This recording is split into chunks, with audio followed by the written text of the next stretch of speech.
At ayun na nga, nakuha na natin yung bago nating sasakyan. So ito guys, yung Toyota Tamaraw Hilux. Hilux, tama. Oh, naniwala ka na. Akala mo, Toyota FX to ha. Toyota Hilux.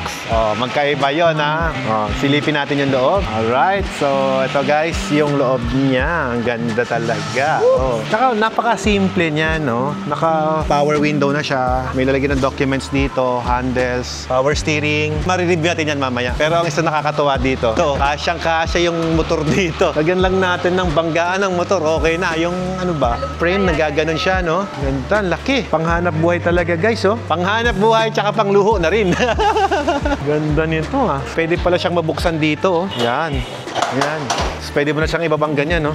Oh, di ba? Isang kamay lang, nabuksan natin siya. Ngayon, madali bang sumampa? Ayos, madaling sumampa. Baba. Ayos. Accessible yung likod. Kung sasara naman, yun lang. Tapos dito, bang!